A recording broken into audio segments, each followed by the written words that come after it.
आज जो हमारे गेस्ट है अभी पीछे यहाँ पर बैक स्टेज पर, उनकी अपनी एक कंपनी है जिसका कि नाम आई एम 100% श्योर आप सबने सुना होगा। उनकी कंपनी का नाम है MobiKwik.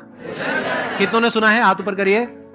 Please give an energetic and warm welcome to the founder of MobiKwik, mister Vipin.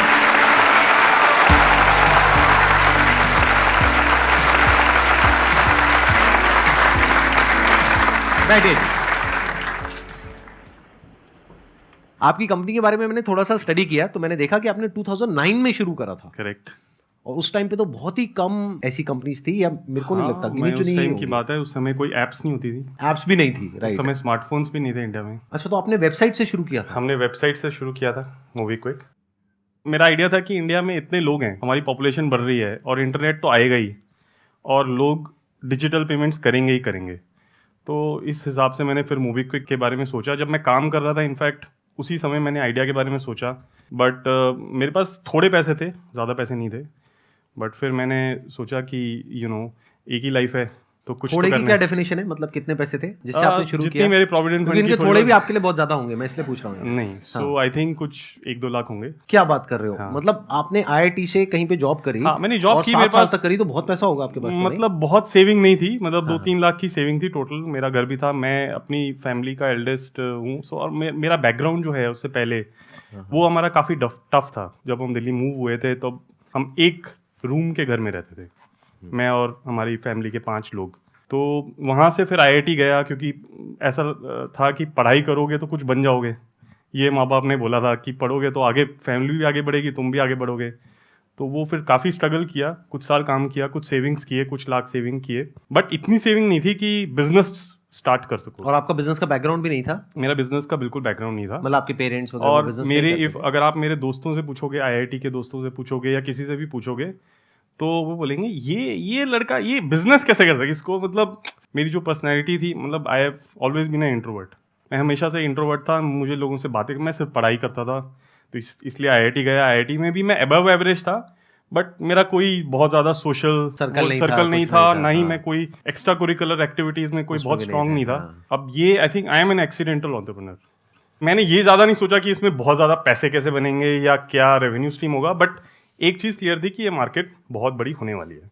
तो उसी समय उस हिसाब से फिर मैंने सोचा कि यार एक वेबसाइट बनाते हैं, उस वेबसाइट में हम पेमेंट्स को आसान कर देंगे। एक वॉलेट बनाएंगे, वॉलेट में आप पैसे डालो, उन पैसों से आप अपना भी रिचार्ज करो, अपनी फैमिली का भी करो, ताकि आपको घर बैठे आपको वो सर्विस मिल जाए। अच्छा, तो ये आइडिया शुरू हुआ था मोबाइल रिचार्ज से स्टार्ट हुआ था, बट हमने वॉलेट उसमें डाला था। हाँ। बट स्टार्ट वहां से हुआ था। और वॉलेट भी उस टाइम पे आई एम नॉट श्योर कितने होंगे इंडिया में, बहुत ही कम होंगे। वॉलेट, आपको मार्केट में टाइम करना बड़ा जरूरी है। तो मुझे लगता है कि हम मार्केट में अर्ली थे काफी, बिकॉज 2012-13 में you were ahead of time. So we were ahead of time. तो इसलिए कुछ टाइम इनफैक्ट हमें स्ट्रगल भी करना पड़ा। इनफैक्ट पैसे तो थे नहीं, तो फंडिंग चाहिए थी। अब हमने घर से ही स्टार्ट किया था। इनफैक्ट मेरे पास कोई ऑफिस नहीं था, बिकॉज ऑफिस लेने के। और वेबसाइट कैसे बनाई आपने? खुद ही बनाई या किसी ने बनवाई? हमने खुद बनाई, कुछ फ्रेंड्स के थ्रू बनवाई। मैंने खुद कोडिंग की है। तो क्या इसमें कोई चैलेंज नहीं आया आपको बहुत बड़ा? क्योंकि जब मोबाइल का आपने रिचार्ज किया तो मोबाइल कंपनी से तो टाई अप करना पड़ेगा ना? मोबाइल कंपनी से टाई अप करने की बहुत कोशिश की, कुछ कंपनी से किया, कुछ कंपनी से नहीं किया, कुछ बाकी एग्रीगेटर्स के थ्रू किया कि कुछ लोगों के पास कनेक्शन थे तो वो थर्ड पार्टी से कनेक्ट करवाया, तो जाके खुद बिजनेस डेवलपमेंट किया। इनफैक्ट मैं करोल बाग में आता था, एक कंपनी के साथ टाई अप किया जिसके पास उन टेलीकॉम कंपनी तो आपने किसी मीडिएटर से टाई अप किया? पहले मैंने मीडिएटर से टाई अप किया, बिकॉज अगर मैं एयरटेल या वोडाफोन के ऑफिस में जाता तो बोलते तुम कौन हो, राइट, वो बात ही नहीं करते। बट आई थिंक वो एक लर्निंग थी कि स्टार्ट करना बड़ा जरूरी है। एक बार अगर आपने स्टार्ट किया और मार्केट में अपॉर्चुनिटी है और मार्केट साइज बड़ी है, तो फिर कुछ बन सकता है। तो आपने वेबसाइट तो बना ली, यहां तक तो समझ आता है, because you are from the tech background, लेकिन उसको मार्केट कैसे किया? मैं टेक बैकग्राउंड से हूँ, मुझे मार्केटिंग का कुछ नहीं। मेरा ये आइडिया था कि मैं वेबसाइट बनाऊंगा तो कस्टमर आ जाएंगे अपने आप। और ऐसा होता नहीं है क्योंकि दुनिया में करोड़ों अरबों वेबसाइट्स हैं। तो SEO was our first weapon.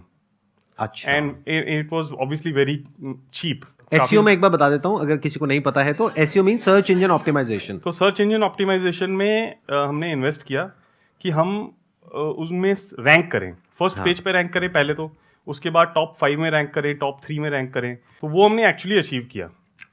और वहां से फिर हमारे that was the turning point. फिर वहां से यूजर आने शुरू हुए। आप समझ रहे हो ना बिजनेस में क्या चैलेंज था इनको सबसे बड़ा? क्योंकि अगर न्यूज़पेपर में आप एक भी ऐड देते हो तो लाखों रुपए की होती है, जबकि इनका टोटल बजट ही बहुत ज्यादा नहीं था।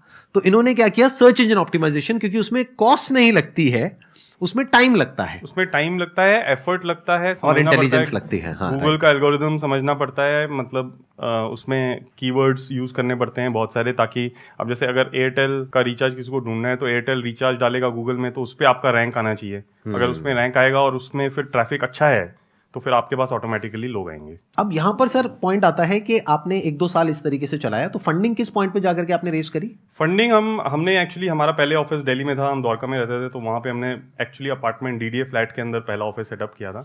और वहाँ पे इनफैक्ट हमारे 2 ऑफिसेस थे, तो हमने मतलब साइड बाय साइड 2 घर थे, तो हमने उनको बोला टावर ए टावर बी। फिर बोला अब ये बहुत हो गए, यहाँ पे भर गया पूरा, क्योंकि 25-30 लोग हो गए थे। हमने गुड़गांव जाते हैं, तो हम गुड़गांव गए। फिर वहाँ पे हमारा बिजनेस एकदम और स्केल करने लग गया। मैं 2012-13 की बात कर रहा हूँ। और फिर हमारे पहले इन्वेस्टर जो हैं उनसे हमारी काफ़ी बातचीत चल रही थी, तो वो हमारे पास आए, तो सिकोया कैपिटल ने हमें funding the, first round of funding 2013 में। 2013 में। And that was how much of funding at what valuation? उस समय हमने फंडिंग रेस की थी अराउंड 15 करोड़। उसके आई मीन $2.5 मिलियन था, बट उसकी वैल्यू उस समय 15 करोड़ थी। Right. And I think valuation was around 100 crore. 2015 में हमने सीरीज बी इमीडिएटली रेस किया हमने, उसमें अब 100 करोड़ से ऊपर उठाए। उस समय हमारी वैल्यूएशन 100 मिलियन के ऊपर हो गई। मैं 2015 की बात कर रहा हूँ। एंड हमने अच्छे से स्केल करना शुरू किया, टीवी पे एड्स भी करनी शुरू की, बहुत सारी की, काफ़ी गलतियाँ की, बहुत सारी गलतियाँ भी की, और उन गलतियों से सीखा भी अब जाके। बट ऑब्वियसली पेमेंट्स का जो बिजनेस है हमारा बढ़ता जा रहा था, बट हमें क्लियर था कि सिर्फ पेमेंट्स में एनफ पैसा नहीं बनेगा। जो डिजिटल पेमेंट्स हैं, not just competition but also कि पेमेंट्स की जो मार्जिन है वो काफ़ी थिन है। तो जो मेरा इनिशियल आइडिया था कि बहुत सारे लोग यूज़ करेंगे तो अपने आप उसमें प्रॉफिटेबल होगा, वो हो सकता है, बट ब्रेक इवन हो सकता है, मतलब उसमें बहुत ज़्यादा मार्जिन अवेलेबल नहीं है। एंड सो उस समय फिर हमने पिवट थोड़ा सा करना शुरू किया। हमने कहा कि सिर्फ पेमेंट से नहीं होगा। अब पेमेंट से हमारे पास क्या आ रहा है, कस्टमर आ रहे हैं, और कस्टमर की अंडरस्टैंडिंग आ रही है कि कस्टमर किस तरह का है, क्या स्पेंड करता है, कैसे करता है। तो फिर हमने और मार्केट को स्टडी किया और हमने समझने की कोशिश की कि मार्केट में ज़रूरत क्या है, किस चीज़ की ज़रूरत है। तो उससे हमें फिगर आउट हुआ कि मार्केट में ज़रूरत है क्रेडिट की, डिजिटल क्रेडिट की या लोन्स की, because India is one of the most under penetrated markets credit का। इंडिया में इतने सालों के बाद भी अभी 2 करोड़ या 3 करोड़ लोगों के पास ही क्रेडिट कार्ड है। अब आप बैंक के पास जाते हो लोन लेने, स्पेशली अगर आप मिडिल इनकम या लोअर मिडिल इनकम स्टेटा में हो, तो आपको इतनी इजीली लोन मिलता भी नहीं है। अनसिक्योर्ड तो बिल्कुल भी नहीं मिलता। आपको 2 व्हीलर मिल जाएगा, कुछ और मिल जाएगा, बट इजीली आपको पैसे मिलेंगे नहीं। और इंडिया में ऐसे बहुत सारे सेल्फ एम्प्लॉयड लोग हैं जिनको पैसे की ज़रूरत है, बहुत सारे लोगों को कैश रिक्वायरमेंट होती है, क्रेडिट कार्ड नहीं है। तो फिर हमने क्रेडिट का बिजनेस शुरू किया। हमने बोला कि इस पेमेंट्स बिजनेस के साथ हम क्रेडिट बिजनेस जोड़ेंगे, तो उसमें ऑल टुगेदर एक नया बिजनेस वर्टिकल हमने खड़ा किया, जो कि आज हमारा एक्चुअली सबसे नंबर 1 वर्टिकल है। वो पेमेंट से भी बड़ा वर्टिकल हो चुका है। ये आपने कब किया शुरू? ये हमने शुरू किया अराउंड 2018 में। 2018 में। ये बहुत इंपॉर्टेंट पिवट है। देखो, पिवट भी एक वर्ड है, उसको आप जा करके सर्च कर सकते हैं गूगल में और समझ सकते हैं क्या होता है पिवट का मतलब क्या है कि बिजनेस हम कर रहे हैं मान लो पिछले कुछ सालों से, फिर एक ऐसा पॉइंट आ गया जहां पे जा करके हमको लग रहा है कि या तो यहां से आगे बिजनेस नहीं बढ़ रहा है या नीचे गिर रहा है, तो हमको कुछ और करना होता है जहां से कि रेवेन्यू में वापस से ग्रोथ आए।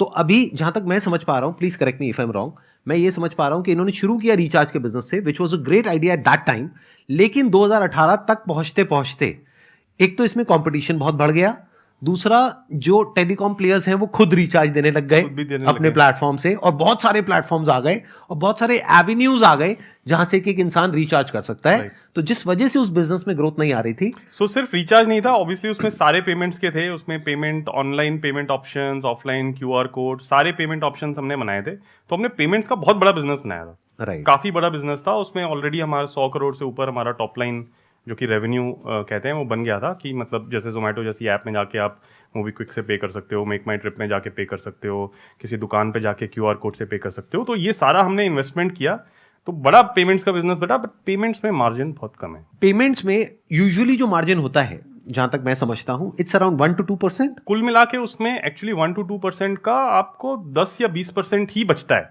1 to 2% का भी 10-20% बचता है। 10-20% इन अदर वर्ड्स कि अगर 100 करोड़ की आपने सेल करी तो उसमें से पहले आपको बचा 1 या 2%, उसका भी सारे खर्चे निकालने के बाद में, बीच में बहुत सारी कॉस्ट है, उसका भी आपको बचा 10-20 लाख रुपए। करेक्ट। तब इन्होंने पिवट किया, इन्होंने कहा कि किसी हाई मार्जिन बिजनेस में जाते हैं which is consumer loans, that too unsecured, right? Too unsecured, fully unsecured. Is it not covered under the rules and regulations of NBFC या बैंक, या आप ऐसे कैसे कर सकते हैं? मतलब ये मैं समझना चाहूंगा। तो हम एक प्लेटफॉर्म है, हाँ, हम क्या करते हैं, हम दूसरी एनबीएफसीज और इनफैक्ट बैंक्स के साथ भी हाँ, जुड़ के काम करते हैं। हाँ, तो जो लोन देता है, जो पैसे आते हैं, वो हमारे नहीं है, ओह गॉट इट, वो आते हैं किसी हमारे पार्टनर से। हमारे 2-3-4 बड़े बड़े पार्टनर हैं, तो उनके साथ हमारा टाई अप है। तो पैसा वहां से आता है, कस्टमर बेस आपका हो गया। कस्टमर बेस हमारा है, कस्टमर हमारी ऐप पे है, कस्टमर उस लोन को हमारी ऐप में एक्सेस करता है और यूज करता है। फिर जब वो रीपे करता है तो वापस वो उसी लेंडर के पास जाता है, जो भी एनबीएफसी है और बैंक है। और आपको उसमें रेवेन्यू शेयरिंग अरेंजमेंट हमारा बीच में फीस है, हम मर्चेंट से पैसा कमाते हैं, काफी सारे अलग अलग कमर्शियल एंगल हैं। पहले ये जिस बिजनेस मॉडल में थे 2018 तक, 2009 से 2018 तक, इनको एक मिला first mover advantage and they were ahead of time. लेकिन उस पॉइंट में क्या हुआ कि बाद में जाकर के बहुत सारे प्लेयर्स आ गए, let's not take their names, but बहुत सारे ऐसे वॉलेट्स आ गए, बहुत सारे पेमेंट ऑप्शंस आ गए, तो उसकी वजह से कंपटीशन बहुत ज्यादा बढ़ गया मार्केट में, और मार्जिन इतना नहीं है। लेकिन इनके पास में कस्टमर बेस बहुत बड़ा था, करोड़ों में होगा आई थिंक, करोड़ 2018 में। आज की डेट में हमारे पास 13 करोड़ कस्टमर है। 13 crore customers, which is big. तो 13 करोड़ कस्टमर्स आज की डेट में इनके पास में है। बट अगर 13 करोड़ कस्टमर्स को ये पेमेंट मॉडल के लिए यूज करते हैं तो उसमें इतना मार्जिन नहीं है। लेकिन अगर उनको आप अपने वॉलेट में लोन देते हैं, एक काइंड ऑफ पर्सनल लोन हो गया जो किसी एनबीएफसी से या बैंक से टाइप करके हो गया, तो अगर उसमें वो एनबीएफसी चार्ज करती है एक्स अमाउंट, मान लो उस लोन के ऊपर साल का अगर आप लेट पे करते हो तो 18% लगता है, तो 18% में से एक एक्स अमाउंट इनको मिलेगा, प्लस जब आप लेट पे करोगे तो उसकी थोड़ी सी फीस होगी जो इनको मिलेगी। तो वो सारे जो एंगल्स हैं उन सब में हमारा कुछ कुछ हिस्सा है। हाँ, जो भी कस्टमर पे करेगा कुछ हिस्सा हमारा है और बाकी हिस्सा हमारे पार्टनर का है। तो आप पूछोगे कि वो पार्टनर हमारे साथ क्यों बिजनेस करना चाहता है, बिकॉज मोस्टली जो बहुत सारे बैंक्स और एनबीएफसी उनके पास इतने कस्टमर ही नहीं है। राइट, उनको तो फ्री में डेटा मिल गया ना। इसको ऐसे समझो कि मतलब एक एनबीएफसी है, एक बैंक है, अगर उनको नया कस्टमर चाहिए और वो भी विद डेटा, जिसके बेस पे इनको पता है कि वो जो कस्टमर है उसकी पेइंग कैपेसिटी कैसी है based upon his spending capacity, तो उससे इनके पास में डेटा है। तो एनबीएफसी को और बैंक को क्या बेनिफिट हुआ, बिना एडवर्टाइजिंग करे, बिना मार्केटिंग करे, फ्री में उनको एक कस्टमर मिल गया बिना किसी कॉस्ट के, और प्रॉफिटेबल बिजनेस बना उनका। Now what I want to understand is कि 2018 में आपने पिवट किया था, यानी 2018 में आपने ये बिजनेस मॉडल में अपने चेंज लेकर के आए। तो 2018 में आपकी रेवेन्यूज कितनी थी और आज की डेट में कितनी है आपकी जो रेवेन्यूज है? 2018 में हमारा रेवेन्यू था अराउंड 80 करोड़। 80 करोड़ हो गया इनका ग्रॉस मार्जिन, जिसमें से और एक्सपेंसेस निकलेंगे करेंगे। But till that time you were loss making? We were loss making. उस साल हमारा लॉस था कुछ आई थिंक 128 करोड़। 128 करोड़ का लॉस था। और अब करंट पोजीशन क्या है, 80 करोड़ से कहां पहुंच गए और लॉस है या प्रॉफिट है? लास्ट ईयर हमने 550 करोड़ का रेवेन्यू किया है। 5 साल में आप 80 करोड़ से 550 करोड़ पे गए हैं। That is a big achievement. And is it profitable now or is it still under losses? 100% profitable, but last year हमने 2 क्वार्टर फुल प्रॉफिटेबल किए थे and that is the current state. मतलब तो हम बेसिकली बहुत करीब हैं ब्रेक इवन के, ब्रेक इवन पे हैं हम, बट अभी हम बहुत सारा प्रॉफिट या कैश फ्लो नहीं जनरेट कर रहे हैं, but we are break even, we are not losing money. Sir मेरा क्वेश्चन ये था कि आपने बताया कि मोबीक्विक में आप पे लेटर और लोन ऑप्शन देते हैं, तो उसमें कुछ परसेंटेज ऑफ लोग ऐसे भी होते होंगे जो पे ही ना करें, पे ही नहीं करते होंगे, तो उनका आप क्या करते हैं?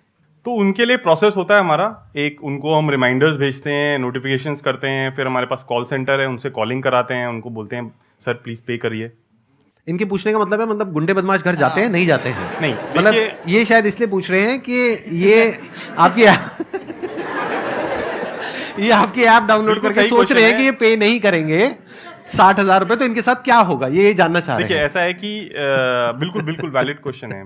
10 साल 15 साल पहले इंडिया में जो होता था अब वो नहीं होता है। जो हमारे रेगुलेटर भी हैं, जो आरबीआई भी हैं, ये बहुत स्ट्रिक्ट हैं कलेक्शंस को लेके। आप कैसे कलेक्ट कर सकते हो, क्या कर सकते हो, क्या प्रोसेस, उसका पूरा फ्रेमवर्क, स्कोप वगैरह किस तरीके से कर सकते हो। मतलब आपको ज्यादा से ज्यादा कॉल आएगी, बट इससे ज्यादा नहीं। मैं ना आपके क्वेश्चन को ज्यादा अच्छे से समझ गया हूं, तो मैं ज्यादा अच्छे से आपको जवाब देता हूं क्या होगा। देखो, जब आप 60,000 रुपए इनसे लोगे और वापस नहीं करोगे तो इनका छोटा सा नुकसान होगा, क्योंकि ये उसकी कैलकुलेशन पहले से करके चल रहे हैं कि 2% कस्टमर ऐसे होंगे जो पैसे वापस नहीं करेंगे।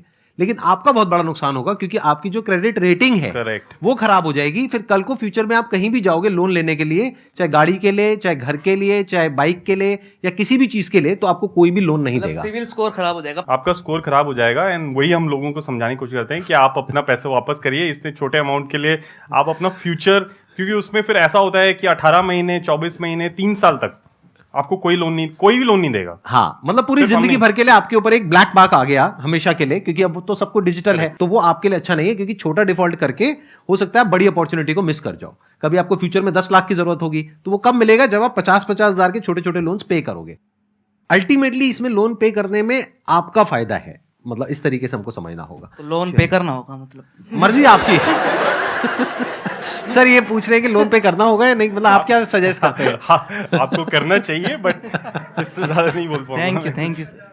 मतलब कोई आपके घर तो नहीं आएगा, लेकिन फ्यूचर में आपके लिए लोन मिलने की जो पॉसिबिलिटी है वो क्लोज हो जाएगी। तो वो आपको डिसीजन लेना है कि एक शॉर्ट टर्म गेन के लिए क्या लॉन्ग टर्म में अपनी पूरी लाइफ को खराब करना है, इन द सेंस कि अपनी क्रेडिट रेटिंग को खराब करना है, या फिर शॉर्ट टर्म के बारे में नहीं सोचना है, लॉन्ग टर्म के बारे में सोचना है। तो वो आपके ऊपर है कि आपकी विजन शॉर्ट टर्म है, लॉन्ग टर्म है। हर तरह के लोग होते हैं, जैसे इनकी कैलकुलेशन के हिसाब से लगाया जाए तो 2-3% लोग ऐसे रहेंगे हमेशा जो लेंगे लोन और वापस नहीं करेंगे, बट वो इन्होंने ऑलरेडी फैक्टर इन किया हुआ है। सर मेरा क्वेश्चन ये था कि आपने बोला, मतलब स्टार्टिंग में जो आपने डेटा कलेक्ट किया वो उस बेसिस पे होगा कि यूजर्स कितना मतलब एक्टिव है आपकी उस पे, कैसे आप मतलब एनालाइज करते हैं कि कितना Right. पर्टिकुलर अमाउंट दिया जाएगा हर बंदे को? बहुत अच्छा question क्वेश्चन है, है, बहुत हाँ। अच्छा सवाल है। देखिए, मैंने जो आपको बताया था वो बहुत ही एक सिंपल एक्सप्लेनेशन था। एक्चुअली इसके पीछे ये एक चीज़ है जो स्टैटिक नहीं है, ये इवॉल्व हो रही है। और बिकॉज हमारी भी अंडरस्टैंडिंग इवॉल्व हो रही है, तो हमें आपके बारे में पता है कि आपने कौन सा फ़ोन यूज़ किया, उस फ़ोन का प्राइस क्या है, आप किस लोकेशन में ये यूज़ कर रहे हो, आप कितना फ्रीक्वेंटली यूज़ करते हो, क्या तरह की ट्रांजेक्शन्स करते हो, कितना पैसा स्पेंड करते हो, क्या आपके पास क्रेडिट कार्ड है या नहीं है, अगर आपके पास बैंक अकाउंट है तो कौन सा बैंक अकाउंट है। ठीक है, अभी हम आपसे बैंक स्टेटमेंट नहीं लेते हैं, बट फ्यूचर में हम बैंक स्टेटमेंट भी शायद मांगेंगे, जब डिजिटली आप अकाउंट एग्रीगेटर के थ्रू, एक OTP के थ्रू आप अपनी बैंक स्टेटमेंट भी प्रोवाइड कर सकते हो। प्लस हम सिबिल स्कोर भी चेक करते हैं। बट इंडिया में प्रॉब्लम है कि बहुत सारे लोगों के पास सिबिल स्कोर होता ही नहीं है। होगा ही नहीं, राइट। उसके अंदर स्कोर ही नहीं है। ये एक बहुत बड़ी प्रॉब्लम है, जहाँ पे हमारा डेटा बहुत कामयाब है। तो हमारा डेटा उसमें हेल्प करता है समझने के लिए कि आप अच्छे कस्टमर हो या नहीं। फिर उसके पीछे हमारे डेटा साइंटिस्ट लगे हैं जो कि उसको मॉडल करते हैं। मॉडल करने का मतलब the right algorithms and machine learning जिसको बोलते हैं, वो मशीन लर्निंग को यूज़ करके वो निकालते हैं कि इनमें से बेस्ट 10% कौन से हैं, उसके अगले 10% कौन से हैं, सो ऑन। पूरे कस्टमर्स को डिवाइड करते हैं एंड फिर उसके बेसिस पे हम सेलेक्ट करते हैं किसको हमें देना है, किसको नहीं देना है, और किसको कितना देना है। और मतलब किसको कहने का कितना ये देना है कि एक तो इनके पास में पहले से डेटा है। मानो आपने अपना नाम इनके सिस्टम में एंटर किया, तो ये कह रहे हैं 5 मिनट में लोन बता देंगे आपको कि कितना मिलेगा कितना नहीं। वो कैसे होगा? क्योंकि इन्होंने पहले ही अपने उस 12 करोड़ कस्टमर्स को सेग्रीगेट किया हुआ है। वो किसने किया हुआ है? किसी इंसान ने बैठ करके नहीं किया हुआ है, मशीन ने किया हुआ है। उसको मशीन लर्निंग बोलते हैं। उन्होंने इन 12 करोड़ कस्टमर्स को, 13 करोड़ कस्टमर्स को डिवाइड कर दिया है कैटेगरीज में कि ये टॉप 10% में है, ये टॉप 20% में है, टॉप 30% में। मतलब इनको इतना दिया जा सकता है, इतना रिस्क लिया जा सकता है, इनके ऊपर इतना, इस पे इतना, इसको बिल्कुल टच नहीं करेंगे।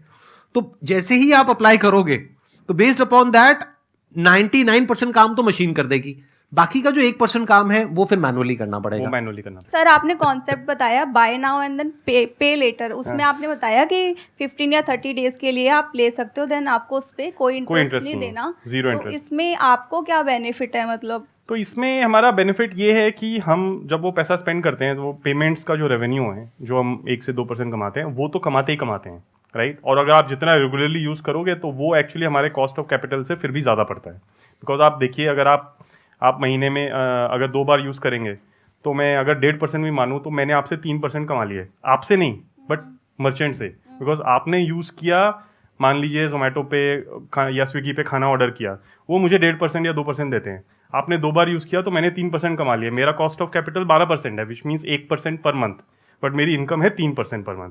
तो आपने मुझे कोई फीस नहीं दी बट फिर भी मैं प्रॉफिटेबल हूँ।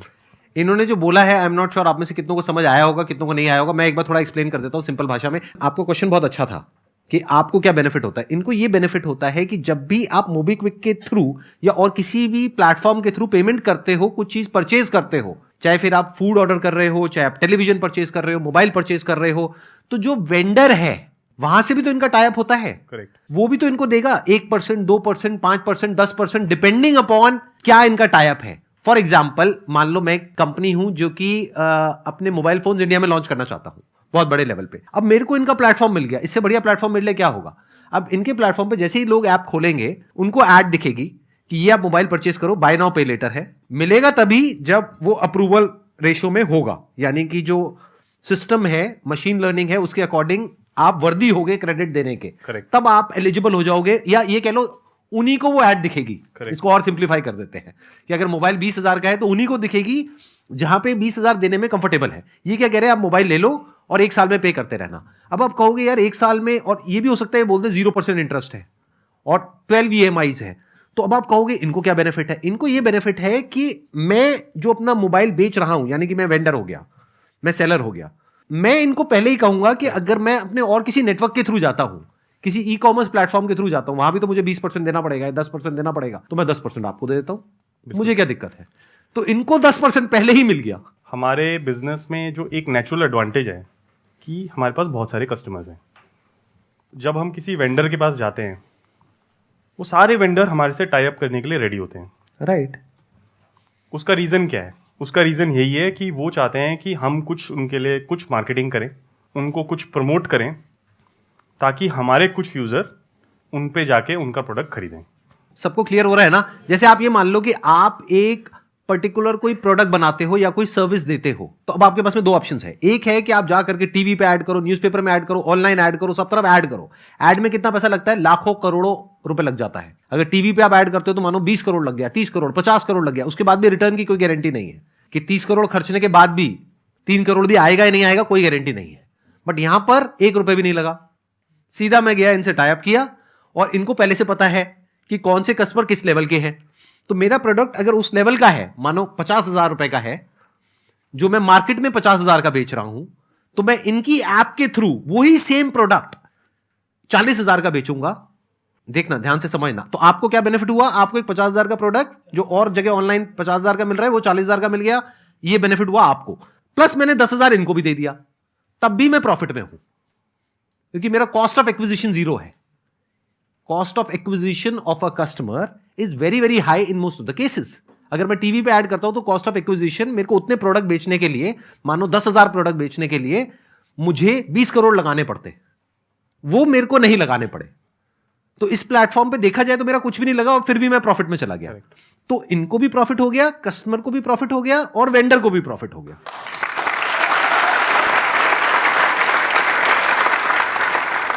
आपके शो में आके बहुत अच्छा लगा। मतलब मैंने आपके बारे में भी पढ़ा, आपने बहुत कमाल का काम किया है। So applause for sir. Thank you so much.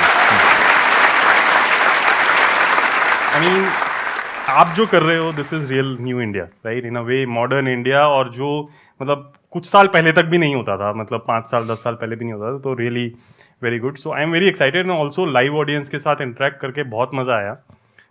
This is very good. मैं बहुत ऑफन जाके पॉडकास्ट या इन सब में पार्टिसिपेट नहीं करता हूँ। मैंने देखा आपके बहुत ही कम इंटरव्यूज तो और मैं बहुत ज़्यादा वो कुछ available है। इंटरव्यूज नहीं देता हूँ, बट आपके शो में स्पेशली आया बिकॉज मैंने आपके बारे में पढ़ा और समझा कि आप किस तरह का कंटेंट क्रिएट कर रहे हो, किस तरह के लोगों से आप मिल रहे हो। So thank you for inviting me. अरे सर, मोस्ट वेलकम। And, और सर, फ्यूचर में कभी हम आपको इनवाइट करें यहाँ पे अपनी ऑडियंस को कुछ सिखाने के लिए या कुछ, ताकि वो आपके एक्सपीरियंस से सीख सकें, तो would you be open for coming again? 100%। मेरा this is one of the regrets I have कि मैं इसमें एनफ नहीं करता हूँ। तो आई हैव, मतलब मेरे पास हैं थॉट्स, काफ़ी सारी इंसाइट्स हैं, कुछ मैं लिंक्डइन या दूसरे चैनल्स में शेयर करता हूँ, but this is really amazing to interact with live audience. इस जैसा कोई एक्सपीरियंस नहीं है। Great sir, great. Thank you so much sir यहाँ पर आने के लिए, और मेरा पर्सनली बहुत अच्छा एक्सपीरियंस रहा आपके साथ, बहुत कुछ सीखने को मिला। Big round of applause for him.